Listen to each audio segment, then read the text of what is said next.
So, you've come to ask what happened at the keep? Close your eyes. I'll show you. You see the throne room of the Ironbridge kingdom. The dwarven king, Grodlum Ironbridge, and his queen, Tynade, sit beside one another on the dwarven thrones. Statues of the deity, Breronar Truesilver, surround the room. The sigil of the Ironbridge kingdom, a golden sword in front of a rising sun on a red background, is emblazoned on the king's chest, as well as the uniforms of his guards. Amongst the Ironbridge soldiers, you see the king's head guard, Osaka, Trogdor's best friend and mentor. He has medium-length curly blonde hair, a clean-shaven face, piercing blue eyes, and an athletic build for a dwarf. On the mirrored ethereal plane, unbeknownst to the dwarves, interlopers arrive with purpose. A pool of blood forms in the ground in the center of the throne room. Slowly, the puddle begins to froth and turn into a raging boil. A skeletal steed claws its way out of the blood into the material plane. Muscle, sinew, and flesh coalesce around its form until its mane ignites and its eyes burn with a deadly purpose. The dwarves don't see all of this. To them, Apocalypse, the nightmare steed from the Nine Hells, simply appears before them from nowhere. 3 riders dismount the beast, each wearing a red hood and cloak, the sigil of Fiora on their backs. There was a human with long curly black hair and a giant greatsword with a pale pink leather pouch attached to the hilt was slung on his back. A horrible scar streaked down his face on an angle. There was an armoured half-orc with pale white skin. He wore a pale pink gauntlet on his left hand. Vecni and Sorin recognized him as the Fury Lord, Ora Acer. Last, there was a halfling with medium-length, messy blonde hair. He had a very serious face and looked very young, almost like a boy. He wore a pale pink ring on the ring finger of his left hand.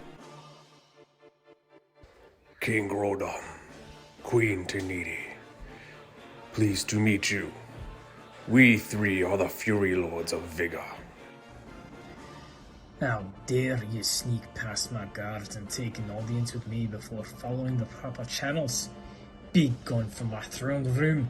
Be gone from my castle. Your Majesty, we did not mean to offend you.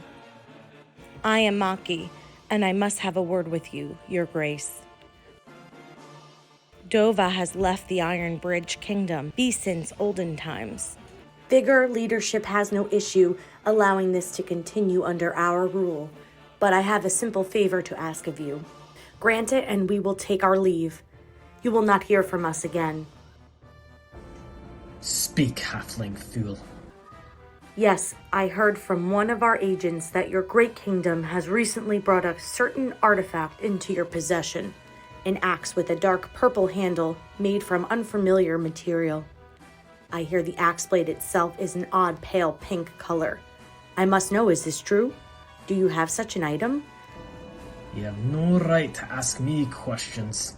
But yes, I had the axe. I gave it to one of my men for good service. Which man? Where can I find him? I will not be helping you taking a reward from one of my best people. Get out of my sight, Orson. Guards, remove these men and throw them into our smallest, darkest cell. The king raised a hand. His guards moved towards the 3 figures in the center of the room. Whoreson, you called me? My mother was a good woman, actually. Maki shifted his eyes to the left, quickly glancing at the scarred swordsman. You really don't want to do that. The scarred swordsman reaches behind his back and slowly draws his enormous greatsword. The scrape of the blade's edge on the leather sheath creates an intimidating sound.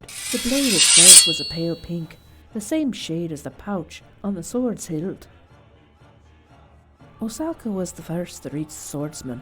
He drew out his longsword and brought it high into the air. The swordsman reels back. Osaka brings his sword down at the swordsman. In the same instant, the swordsman begins his backhanded strike. Millimeters before steel met steel, the swordsman disappears in a blur and is suddenly behind Osaka. Osaka's blade clangs to the throne room floor, missing his target completely. Facing away from him, towards the other guards, the swordsman shields his blade. For a moment, nothing seems to happen. Then, psst, a fountain of blood erupts from under the Osaka's ribs. He collapses on the floor and bleeds out. Once again, the swordsman draws his great sword in the same deliberate manner. Light reflects magnificently off his long pink blade. Odoacer raises his right arm and points his middle and pointer fingers at one of the advancing dwarven guards. In an instant, the dwarf screams in agony, cradling his body in his arms.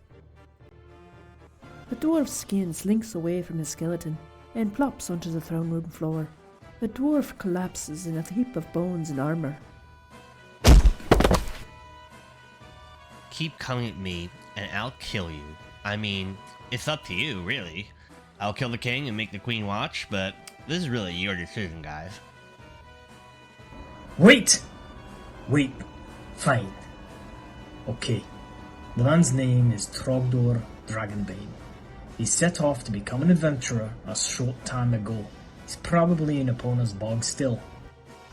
What does this Trogdor look like? He's stocky, just under 5 feet and 130 pounds, 65 years old. His hair and beard are light brown with a noticeable red hue to it. A well-groomed mohawk flows down his back, with a thick beard that's held together with a gold piece at the bottom. Trogdor has a shield with our kingdom's sigil in the center. He's a hard dwarf to miss. I thank you, King Groudlum. That is all we came for. We shall bid you adieu. Apocalypse, we are leaving. Odoacer and the swordsman climb back onto the nightmare. Maki turned to leave as well, but then he seemed to remember something and turned back towards the king.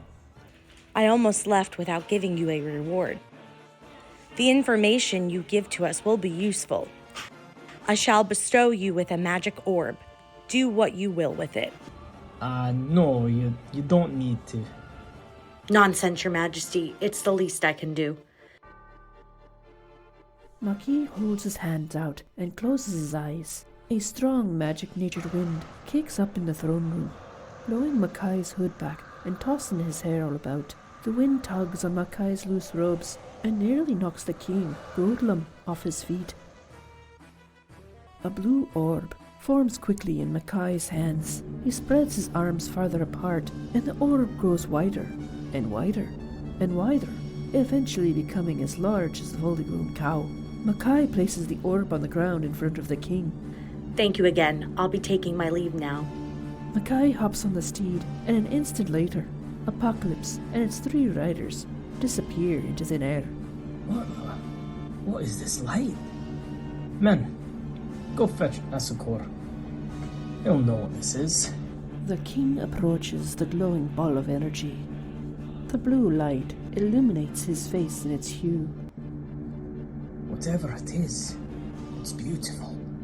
The king inches closer and closer, now only a hair's breadth away from the strange magic. Meanwhile, the halfling rode through skies of complete grey on the flying horse, next to his allies. Whoreson, he said. It's been a long time since someone spoke that way about my mother. Anastasia, disrespect directed at you shall not be forgiven. Maki gently touched his middle finger to his thumb and snapped the 2 fingers together. Back in the throne room, the blue light of the energy orb intensified, while the king, Groudlum Ironbridge, stared curiously into it. What's it doing? It's grown even more beautiful.